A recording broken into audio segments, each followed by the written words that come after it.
Leandro C. Leão, @Leandro C. Leão, que eu estou à inteira disposição para te auxiliar na preparação rumo à aprovação na primeira fase da OAB. Lembrando, processo civil, matéria importante, 6 questões aí disponíveis para que você possa respondê-las e ajudar a obter sucesso na tua prova. Bom, é o seguinte, o processo de conhecimento da propositura da ação na petição inicial até efetivamente o provimento jurisdicional, existe aí um lapso temporal grande e que pode demorar anos para pleito do que você pretende para decisão judicial.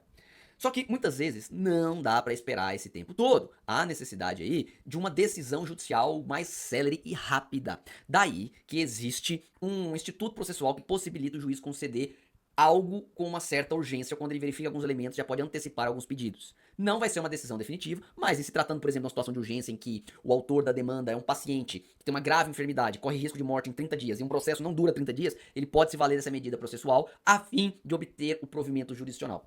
E nós vamos conversar hoje, portanto, sobre tutela provisória. Tutela provisória, essa é a temática do encontro de hoje. Vamos embora? Tutela provisória. E vocês vão ler leitura recomendada.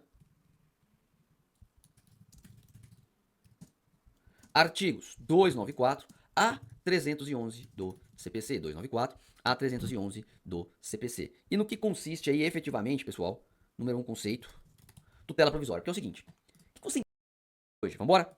Tutela provisória. E vocês vão ler leitura recomendada. Artigos 294 a 311 do CPC. 294 a 311 do CPC. E no que consiste aí efetivamente, pessoal, número 1 conceito, tutela provisória. Porque é o seguinte, o que você entende pelo termo provisório? Provisório, a terminologia em si é algo que não é definitivo, concorda comigo? Sim. Tem um lapso de tempo de duração pré-determinado, concorda também? Pode, inclusive, na tutela provisória, pode acontecer aí de ser revogada, modificada a qualquer tempo. E a sua validade até o deferimento, a superveniência do provimento final definitivo, concorda? Então isso é provisório, algo que não é definitivo. Com esse conceito aí eu tenho certeza que vai facilitar aí muito o nosso encontro de hoje. Então vamos anotar? Simbora. Entende-se por provisório o provimento que não se reveste de caráter definitivo, possuindo duração temporal limitada ao período de seu deferimento e a superveniência do provimento principal definitivo. E a superveniência do provimento final definitivo. Gente, o que você precisa aprender agora? E depois eu vou detalhar com vocês. Que tutela provisória é o gênero, tudo bem? E não tem, obviamente, não tem um caráter definitivo. Tá, então vamos lá. Olha só. Tutela provisória, portanto, é o gênero. E a tutela provisória como gênero, ela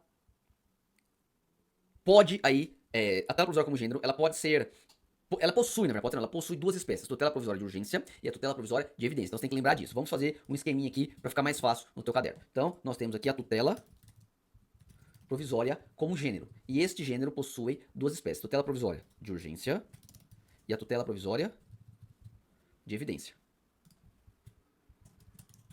Tutela provisória de urgência e a tutela provisória de evidência. Gente, tutela provisória de urgência subdivide-se em duas. Tutela provisória de urgência antecipada e a tutela provisória de urgência cautelar. O que vai diferenciar a tutela provisória de urgência da evidência? É a necessidade da correria. A urgente não pode esperar. A evidência, o direito postulado está evidenciado. A gente vai aprofundar nisso. Tanto a antecipada quanto a cautelar, elas podem ser concedidas de duas formas. Elas podem ser concedidas em caráter antecedente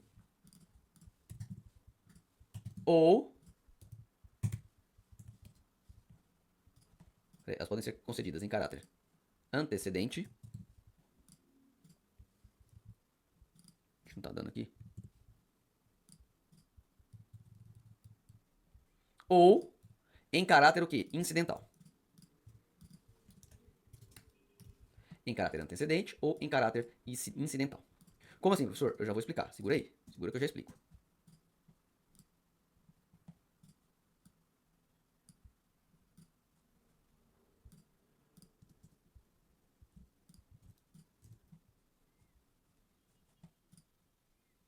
Vai ficar mais fácil para que vocês possam aí efetivamente entender.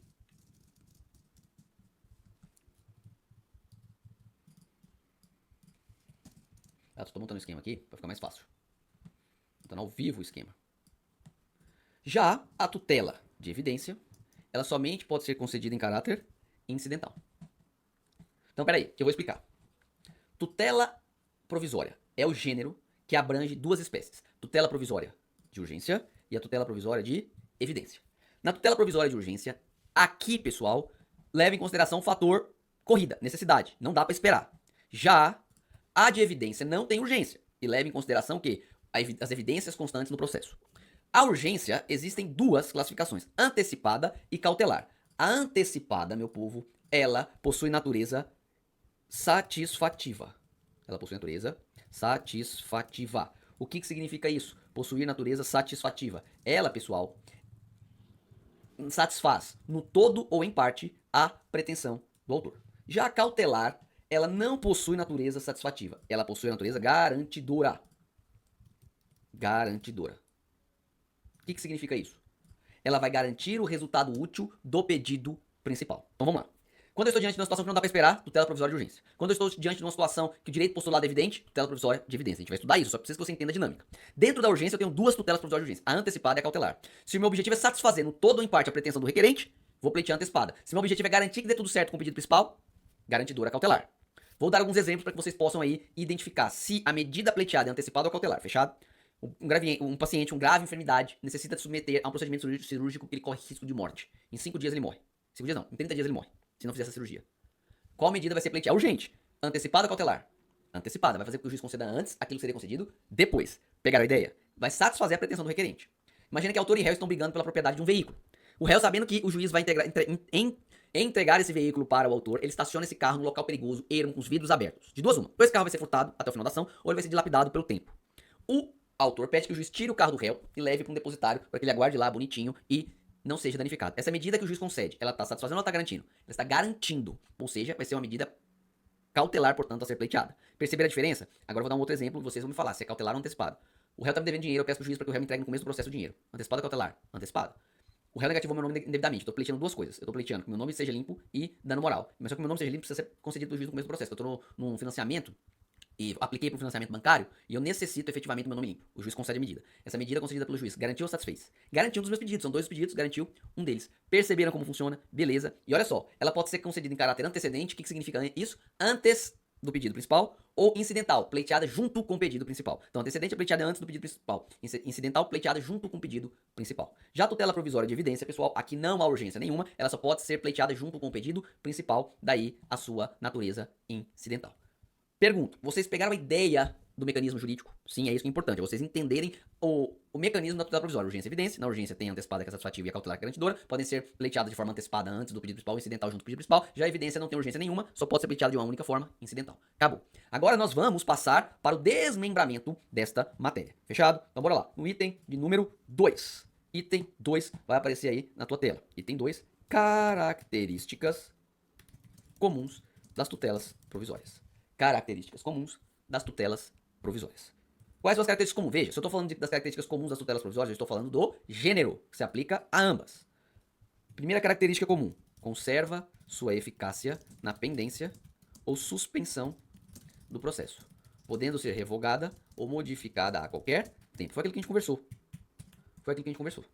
Gente, a sua eficácia, ela vai permanecer mesmo que o processo seja suspenso, mas lembrando que ela pode ser revogada ou pode ser modificada a qualquer tempo, artigo 296. Fechou? Beleza. O que mais?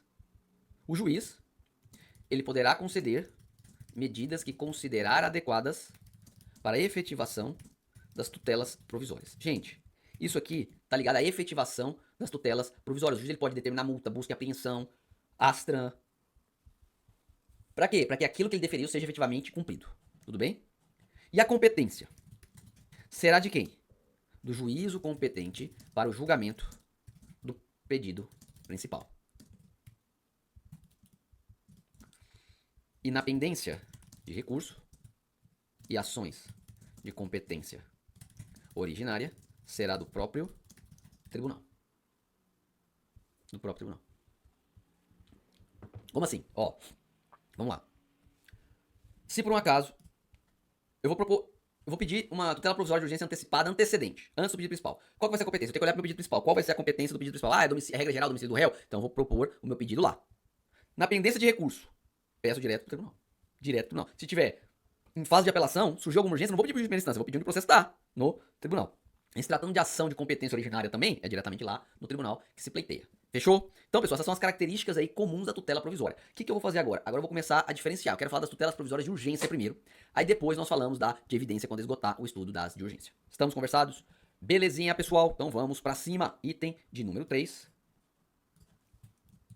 Tutela provisória de urgência. Se eu estou falando de tutela provisória de urgência, eu estou falando da antecipada e cautelar. Estou falando de ambas as tutelas provisórias de urgência. Fechado? Estou falando de ambas. Maravilha. Bom, em relação a essa temática, quais são aí os requisitos comuns? Porque nós temos o seguinte, nós temos os requisitos comuns que se aplicam a ambas, tanto a antecipada quanto a cautelar, e fora os requisitos comuns, a antecipada tem um requisito exclusivo dela, que além dos dois comuns, ela vai se valer de um específico. Fechou? Então, vamos tratar sobre este assunto agora. Então, nós temos os requisitos comuns que aplicam a antecipada e cautelar. Quais são os requisitos comuns? São eles. Primeiro requisito: os elementos que evidenciem a probabilidade do direito. O direito que está sendo discutido ele é muito provável. É o tal do fumus boni iuris. É o tal do fumus boni iuris, fumaça do bom direito. 2. O perigo de dano, já dou exemplo, o risco ao resultado útil do processo. Aqui nada mais consiste no que periculum in mora. Fumus boni iuris e periculum in mora. Gente, elementos que evidenciam a probabilidade do direito e o perigo de dano ou risco ao resultado útil do processo. Imagina que meu nome vai ser negativado. Está sendo ameaçado de negativação por conta de uma conta judicial que está sendo cobrada. Mas peraí, como assim uma conta judicial que está sendo. Uma conta de telefone que está sendo cobrada e eu já paguei? Chega a cobrança, eu vou lá e envio para Claro, para Vivo, para Oi, para qualquer uma delas. Falo, eu já paguei, tá aqui a conta paga, comprovante, a cobrança é indevida. E eu tô no meio do processo de lançamento, não posso ter meu nome negativado. O que eu vou pleitear pro juiz? Tutela provisória de urgência. Excelência, é o seguinte: elementos que evidenciam a probabilidade do meu direito. Primeiro, tá aqui a cobrança, tá aqui a conta paga. É provável que eu tenha esse direito que eu tô pleiteando? É provável. Segundo, período de dano. Se meu nome continuar negativado, não vai passar no processo de financiamento. E eu não vou conseguir o dinheiro que eu preciso para financiar meu imóvel. Perigo de dano. Fechou? São esses os exemplos. Tá. Esses são os requisitos comuns, que inclusive residem, pessoal, no artigo 300, tá? Artigo 300 do CPC. E ainda existe um requisito específico da antecipada. Requisito específico da tutela antecipada. Qual é esse requisito específico da tutela antecipada? Que é a irreversibilidade. O que isso significa? A concessão da medida não pode ter caráter irreversível. Ou seja, tem que dar para voltar ao status quo ante. Tem que dar para voltar ao status quo ante, ao estado anterior. Tem que conseguir fazer isso. Mas a gente tem um problema. 99,9% das tutelas antecipadas não são irreversíveis. Exemplo, realização de cirurgia. O juiz concede a medida, plano de saúde, tira o caroço da barriga do cara. Lá na frente o juiz revoga. O que vai acontecer? Vai ter que abrir a barriga do cara e socar de volta o caroço? Não. Quando ela for irreversível, resolve-se em perdas e danos. Então anota isso aí. Quando for irreversível, resolve-se em perdas e danos. Beleza? A gente volta daqui a pouco para dar continuidade no nosso encontro.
Muito bem, meus amigos, retornando aí para o nosso encontro, vamos dar continuidade no estudo sobre tutelas provisórias. E nós vimos as características aí das tutelas, na verdade, os requisitos das tutelas provisórias de urgência, os comuns e o específico da antecipada. Eu gostaria de trazer mais alguns elementos envolvendo a tutela provisória de urgência. Olha só, quais são esses elementos que eu gostaria de trazer para os senhores? Vamos comigo aqui para a lousa.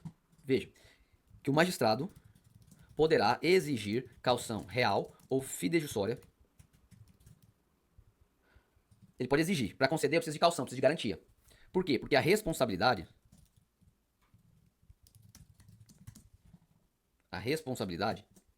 é objetiva da parte e requerer a tutela de urgência e causar dano a outra. É, portanto, pessoal, objetiva a responsabilidade. Responsabilidade, ela é objetiva. Por isso que o juiz pode, às vezes, exigir caução. Tudo bem? O que mais? Que é de importância aí em relação à tutela provisória de urgência. E tanto antecipada quanto cautelar, né? Fungibilidade. O juiz poderá conceder uma diferente da pleiteada. Que às vezes confunde. Na prova do AB, se você assinalou antecipada e cautelar, você não vai ganhar ponto. Mas na prática, se você pleitear uma diferente daquela que efetivamente é, o juiz pode conceder com base na fungibilidade. Com base na fungibilidade. Tranquilo isso, senhores? Maravilha. Bom, continuando o detalhamento. Agora eu vou falar, dentro da tutela provisória de urgência, da antecipada antecedente. Porque a incidental vocês conhecem. A incidental é tranquilo. Como que funciona a incidental? Você fez uma ação, pede lá a declaratória de inexistência de débito com pedido de tutela antecipada. Dentro da ação você pede a tutela antecipada. Acabou. Resolvido o problema, isso já existe há muito tempo. O que veio no CPC 2015 e que a OAB ela não gosta, ela ama de paixão, é a antecipada antecedente. E como é que vai ser feito isso? Você vai pleitear a medida, tutela provisória de urgência antecipada antecedente, antes do pedido principal. Então você entra com uma ação pleiteando tutela provisória de urgência antecipada antecedente. Juiz, eu quero uma tutela provisória de urgência antecipada antecedente. Preciso que seja concedida agora. Aí depois você explica o resto. Muito se justifica com essas ações envolvendo aí negativos de plano de saúde. Não dá pra esperar, tutela de urgência, tá aqui os requisitos sendo comprovados. E eu quero meu pedido principal, vai ser esse. Depois eu explico os fundamentos. Então a ideia é essa. Quando você for fazer uma antecipada antecedente, você vai confeccionar uma petição inicial completa. A gente vai confeccionar o que a gente chama aí de forma didática de micro petição inicial. Os requisitos muito mais tranquilos e suaves do que os requisitos de uma petição inicial que se exige lá no disposto no 319, 320, 321. Tudo bem? Fechou? Vamos então falar sobre ela? Simbora. Item 3.1.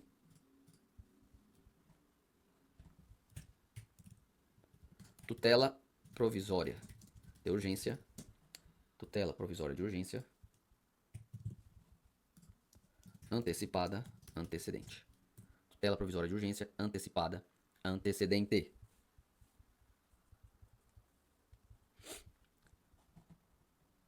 Qual que é o segredo dela, portanto? Eu vou entrar com uma ação pleiteando já essa tutela. Como é que vai funcionar o procedimento dela? Olha só. O requerente confeccionará uma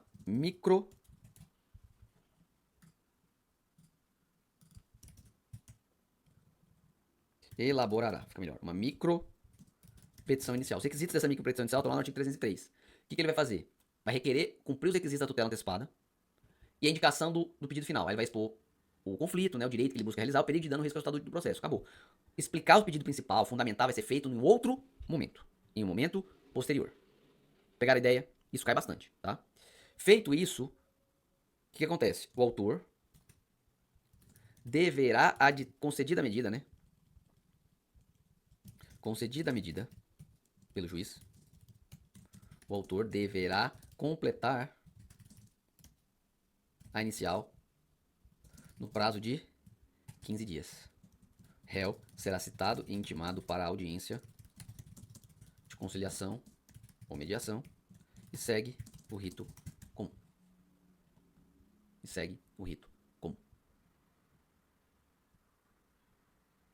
Aí vai cair lá, réplica, contestação, réplica, provas, audiência de julgamento se for o caso e assim por diante.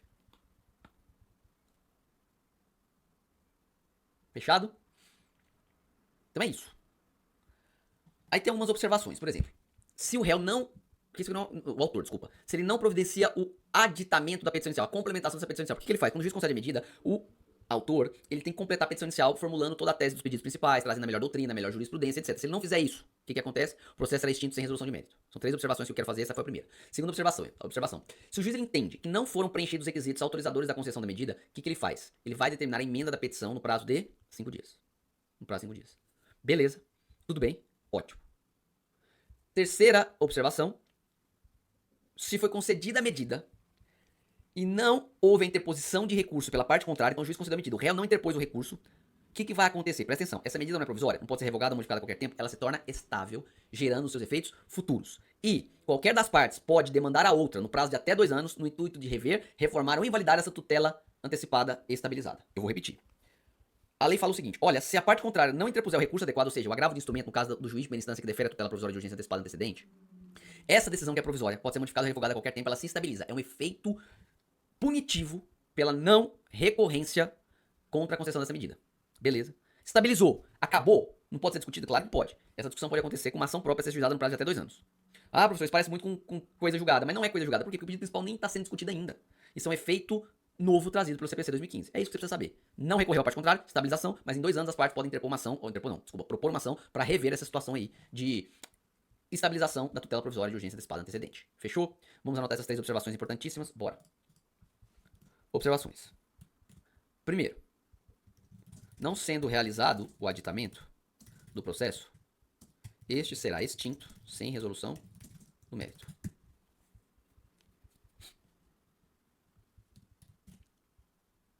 Próximo. Juiz entendendo que não há elementos para concessão da antecipada antecedente, determina a emenda da inicial no prazo de... Gente, o prazo regular de uma emenda são 15 dias, mas no caso do juiz entender que não há elementos suficientes, se cai para 5. Beleza? 3. Concedida a tutela antecipada antecedente e não havendo interposição de recurso pela parte contrária, a tutela provisória torna-se estável, gerando seus efeitos futuros. Gerando seus efeitos futuros. Ponto. Por fim, qualquer das partes poderá demandar a outra, no prazo de até 2 anos, no intuito de rever, reformar ou invalidar a tutela antecipada e estabilizada. Fechado, gente?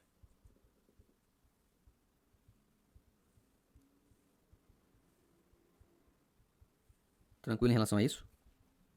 Beleza. Vamos falar agora da tutela provisória de urgência cautelar antecedente. Porque incidental é pleiteado no curso do processo, tranquilo. 3.2.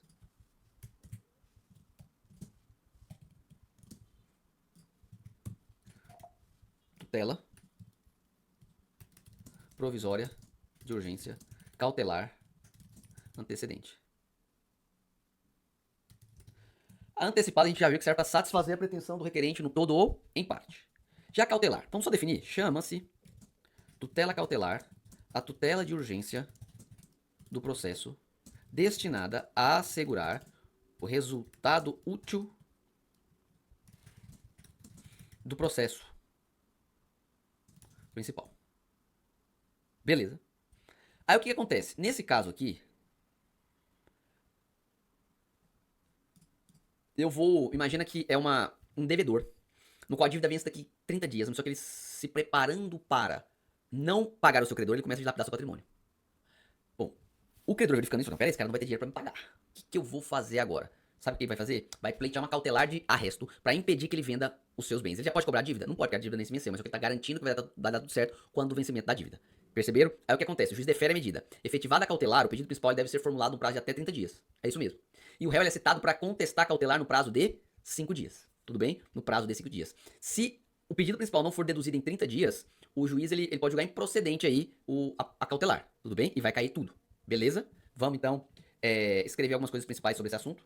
Simbora. Concedida a medida, o pedido principal deve ser formulado no prazo de 30 dias, nos mesmos autos. Artigo 308. Sob pena de extinção. 319 do CPC. O réu será citado para contestar o pedido cautelar em 5 dias e, na sequência, segue o rito comum.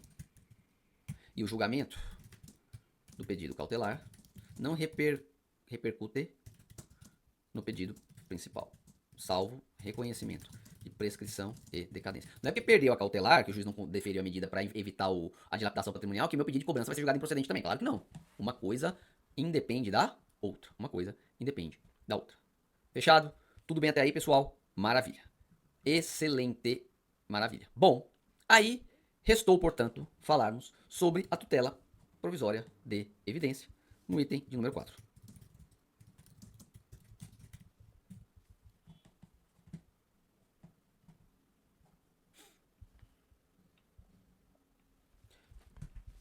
No que consiste aí a tutela provisória de evidência, pessoal? Gente, o nome já diz tudo. Evidente porque o direito postulado pelo autor está evidenciado no processo. Já é evidente, está ali na cara. A tutela de evidência é uma tutela provisória sem urgência. É a mesma coisa. O senhor não entende nada. Calma, eu vou explicar.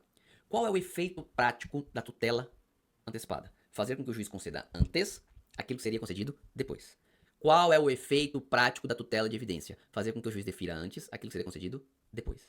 Qual que é a diferença? Na evidência não existe urgência, diferentemente da antecipada que tem urgência. Pegaram? O efeito prático é o mesmo, a diferença está na urgência existente. Se tem urgência, antecipada. Se não tem urgência, é evidência. Pegaram? É isso. Na prova você precisa identificar se é urgência ou se é evidência. E a evidência, geralmente, ela vai ser concedida após a manifestação do autor.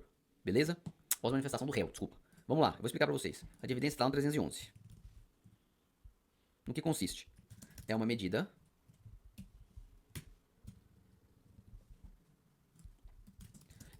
destinada a antecipar o próprio resultado prático final do processo, satisfazendo-se na prática o direito do requerente, independentemente da existência de urgência. Não há existência de urgência. Essa é a grande diferença. Isso aqui, pessoal, consta lá no artigo 311 do CPC. E você vai verificar as hipóteses, por exemplo, ficar caracterizado abuso de direito de defesa manifesto proposto por delatório do réu, ou as alegações de fato puderem ser comprovadas apenas documentalmente. Imagina o seguinte, imagina que no caso, que é muito comum acontecer, no caso, inclusive a situação do meu pai foi essa. Entra de aposentadoria administrativamente no INSS, o que o INSS fala? Não, vou conceder não, né? Pô, já cumpriu todos os requisitos, 30 anos de contribuição, tudo pago, bonitinho, comprovado. O que foi feito? O advogado dele entrou com uma ação para que ele pudesse ser aposentado. E aí ele juntou toda a prova documental possível. Anos de contribuição, carteiras assinadas, etc. O direito dele é evidente. Ele não estava passando fome, graças a Deus. Estava tranquilo. Inclusive continuou trabalhando, mas era direito dele aposentar. O que ele fez? Pedido para aposentar. Tutela provisória de evidência com base no rol documental juntado. Quando o juiz viu isso, ele verificou que não, realmente o direito do cara é evidente. Então, vou deferir a medida. O INSS começa a pagar agora no começo do processo. E o resto, que era para ele ter recebido anos anteriores, não recebeu, a gente vai discutir para ver este montante. Essa é a ideia da tutela provisória de evidência. Fechado? É isso aí. Nós nos encontramos no último bloco. Até daqui a pouco.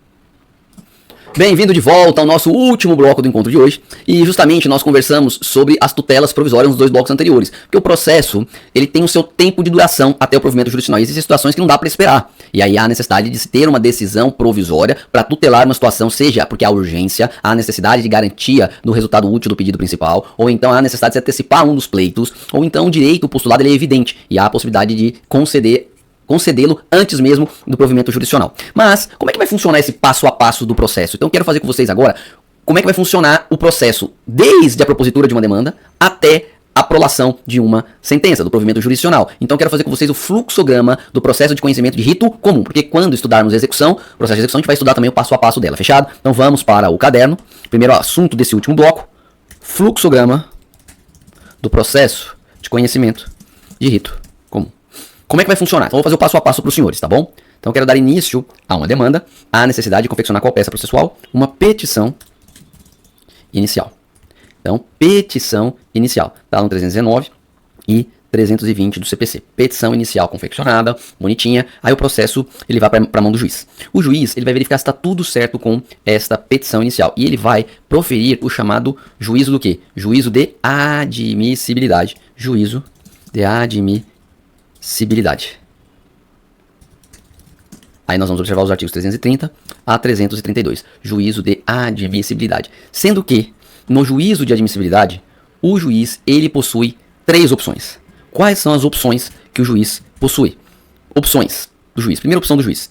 Ele pode acabar com o processo nesse momento. É isso mesmo, extinguir o processo com ou sem resolução do mérito. Como é que é, professor? O juiz de cara, ele acaba com o processo, ele extingue o processo, é isso mesmo. Ele vai acabar com o processo com ou sem resolução do mérito já no primeiro ato dele. Primeira providência do juiz é essa. Não, esse processo não dá para continuar, tendo em vista que ele é contrário à súmula do Tribunal de Justiça que tramita o processo, então vou acabar com ele. Ou, não, é a petição inicial inepta, vou acabar. Então ele pode fazer isso, fechado? Segunda opção do juiz, ele pode aí, pessoal, determinar a emenda da petição inicial no prazo de 15 dias úteis. Lembrando que prazo processual, nós somente consideramos os dias úteis. Então, aqui ele pode determinar a emenda. Lembrando que faltou, por exemplo, o valor da causa. O juiz, então, ele determina a emenda indicando que precisa ser corrigido ou ajustado. Tudo bem? Ele tem que indicar. Se não fizer isso, aí a casa cai, o processo vai ser extinto. E, por fim, ele pode designar audiência de conciliação ou mediação. Ele pode designar audiência de conciliação ou mediação e determinar a citação do réu. Lembrando que o réu ele tem que ser citado com prazo mínimo de antecedência de 20 dias. Prazo mínimo de antecedência de 20 dias. Isso aqui está no artigo 334. A audiência está no artigo 334. Então, o que nós temos aqui, então, pessoal? Petição inicial. O processo vai para a mão do juiz, que fará o chamado juízo de admissibilidade, para checar se está tudo certo com a petição inicial. Mas ele pode tomar 3 atitudes: acabar com o processo, extinguir o processo com ou sem resolução do mérito. Ele, se tiver faltando alguma coisa, ele vai determinar a emenda, ou designa audiência de conciliação e mediação e determina a citação do réu. Lembrando que o réu tem que ter ciência para se programar, comparecer no local, etc., com prazo mínimo de antecedência de 20 dias. Fechou? Maravilha. Então, o réu, percebam que o réu ele vai ser citado para comparecer na audiência. O rito comum, ele é inaugurado como audiência de conciliação ou mediação. Essa aí justamente é a ideia. Então, nós vamos colocar aqui o próximo passo, realização da audiência de conciliação ou mediação. C/M é conciliação ou mediação. Tudo bem? Fechou? Aqui, pessoal, pode ser que tenha acordo ou não. Se tiver acordo, tranquilo, o juiz homologa e encerra. Se não tiver acordo, aí o processo ele vai continuar. Somente neste momento é que será dada a oportunidade para o réu se defender. Então, perceba o seguinte. Qual que é a ideia? Antes de botar numa sala pra brigar, antes de botar num ringue pra poder ter briga, vamos tentar fazer com que as partes se autocomponham através desta audiência de conciliação e mediação. Tudo bem, não deu certo, aí parte pra briga, pra baixaria, pra confusão. Fechado? Então, próximo ato aqui, se teve acordo, homologa e acabou. Se não teve acordo, o réu, no prazo de 15 dias, vai poder apresentar defesa-resposta para contestação. Porque a contestação, a gente vai estudar sobre isso, a contestação, ela está concentrada, a resposta do réu está concentrada na contestação. Essa é a ideia. Então falou o autor na petição inicial, fala o réu na contestação. Agora está na vez do autor falar de novo. O autor, no prazo também de 15 dias, vai apresentar a chamada réplica. Réplica nada mais consiste do que na manifestação do autor aos termos da contestação. Aí, pessoal, o processo, nesse momento, volta para o juiz. É isso mesmo. Nesse momento, o processo volta para o juiz. E o juiz aqui, ele possui 2 opções. Quais são essas opções? Ele pode proferir, o juiz, portanto, ele pode proferir com julgamento antecipado. Antes disso, só contestação aqui, 335 a 343. A réplica, 350, 351. Porque a gente sabe que pensar em OAB é pensar num tripé de estudo. Caderno, letra de lei e questões, certo? Então, julgamento antecipado. Então, o processo volta para a mão do juiz. Vamos só repetir para não perder o raciocínio. Petição inicial, processo para a mão do juiz, que pode tomar 3 atitudes. Ou ele extingue o processo, ou ele determina a emenda no prazo de 15 dias, ou ele designa audiência de conciliação e mediação. E determina a citação do réu. Lembrando que o réu tem que ser citado com prazo mínimo de antecedência de 20 dias da data designada. Aí haverá a realização da audiência de conciliação e mediação. Teve acordo, o juiz homologa, papo encerrado. Não teve acordo, ao réu será dada a oportunidade de apresentar contestação no prazo de 15 dias. Aí o autor vai se manifestar em réplica no prazo de 15 dias também, tudo úteis, e o processo volta para a mão do juiz. O juiz tem 2 opções agora. Ou ele pode acabar com o processo, é isso mesmo, ele pode acabar com o processo, ele pode proferir com julgamento antecipado do mérito, ou com parte do processo. Ou com parte do processo, é isso mesmo, pessoal, ou com parte do processo. Então, julgamento antecipado do mérito, sendo que esse julgamento antecipado do mérito pode ser total ou parcial, ou seja, o juiz pode acabar com todo o processo ou julgar apenas parte dos pedidos 355, 356, tudo bem? Mas o juiz também, se não for o caso, seja julgamento antecipado total ou parcial do mérito, e se tiver faltando alguma coisa, resolver questão processual, definir a distribuição do ônus da prova, dar aquele talento no processo, ele vai proferir a chamada decisão saneadora e organizadora. Decisão saneadora e organizadora, pessoal. É isso mesmo, decisão saneadora e organizadora. E na sequência, se houver necessidade, o juiz ele vai designar a audiência de instrução e julgamento. A audiência da baixaria que o bicho pega. E na audiência no prazo de 30 dias, lembrando que a audiência está lá no 358 a 368. Na audiência no prazo de 30 dias, o juiz prolata tão esperada e sonhada sentença 485 a 495. Tá aí, pessoal, o fluxograma do processo de conhecimento de rito comum. Por isso nós estudamos nos blocos anteriores a tutela provisória.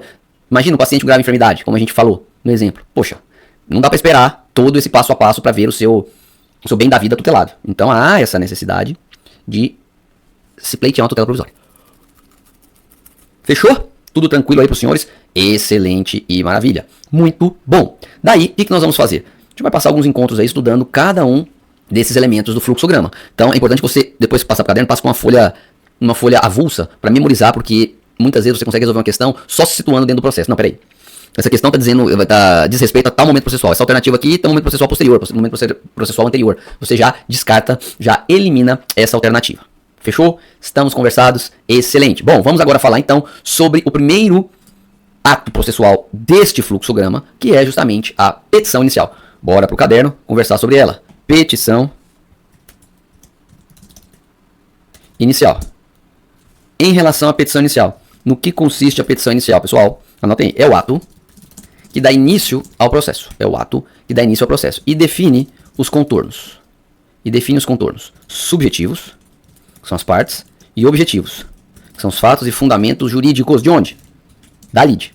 Os quais o juiz deverá observar. Então, o ato que dá início ao processo é justamente a petição inicial.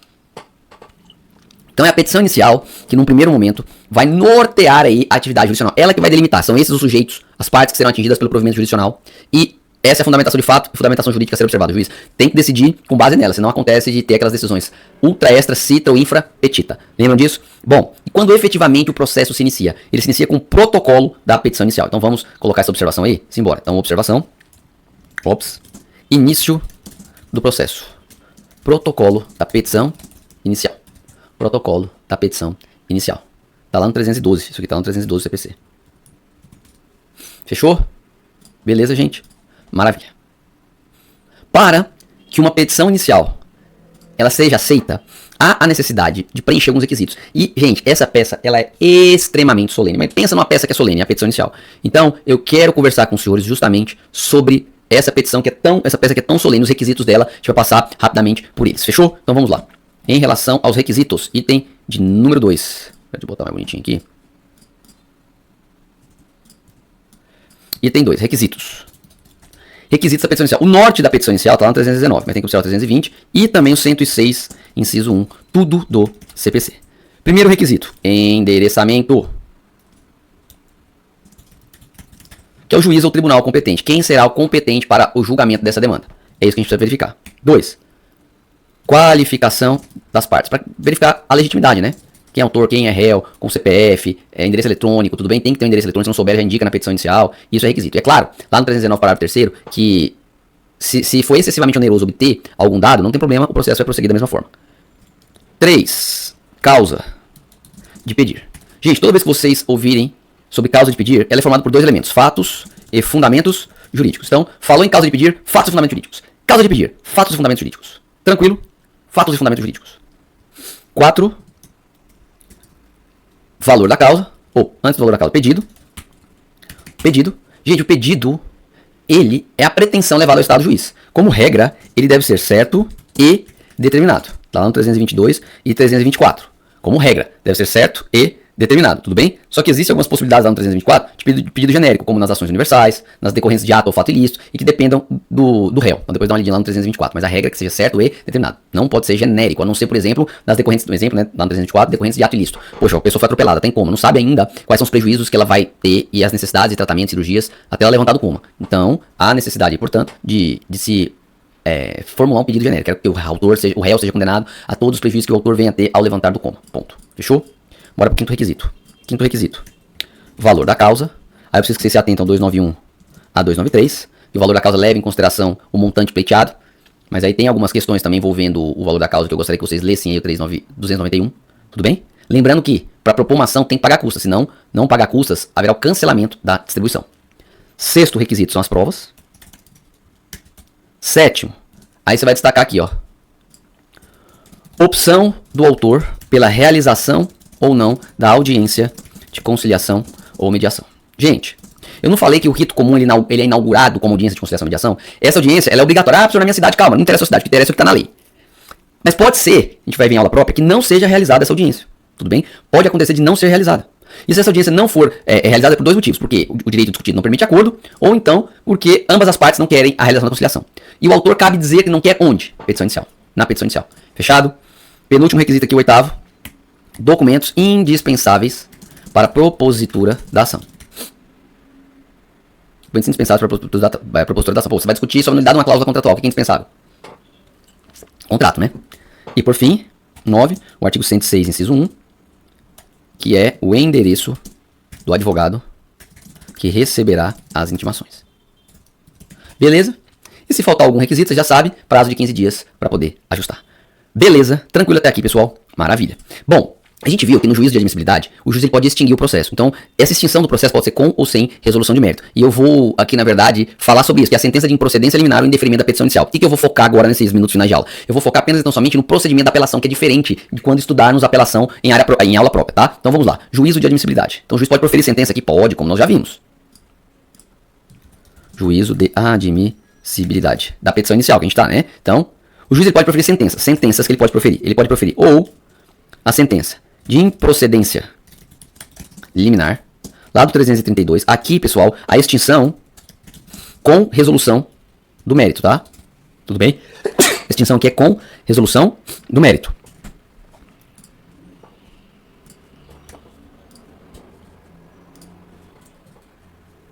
Ou ele pode indeferir a petição inicial. Aqui é a extinção sem resolução do mérito. Aqui não há a resolução do mérito. Fechou? Aqui não tem. Então, nessas hipóteses aqui, é possível interpor recurso de apelação. Então, o autor poderá interpor o recurso de apelação. E sabe o que vai acontecer nesse caso, pessoal? Nesse caso aqui, o juiz ele pode voltar atrás na decisão dele. É isso mesmo. Quando chega a apelação na mão dele, por isso que é diferente do procedimento que eu avisei, ele pode exercer o juízo de retratação, voltar atrás na decisão dele no prazo de 5 dias. Se ele não fizer isso, ele cai no processo do tribunal. Se ele fizer isso, ele vai determinar a citação do réu, o processo volta ao seu curso normal. Essa é a grande diferença. Então, interpor recurso de apelação e poderá o juiz exercer o juízo de retratação no prazo de 5 dias. Beleza? Tudo bem em relação a isso, gente? Maravilha. Ótimo. Opa, eu escrevi aqui e mudei. Aqui, ó. Tá aqui. Beleza? Poderá o juiz interpor recurso de apelação, poderá exercer o juízo de retratação no prazo de 5 dias. Tranquilo? É isso. Tá bom? Beleza? Era esse o recado. Qualquer dúvida que você tenha, é só falar comigo. Forte abraço. Bons estudos. Até o próximo encontro.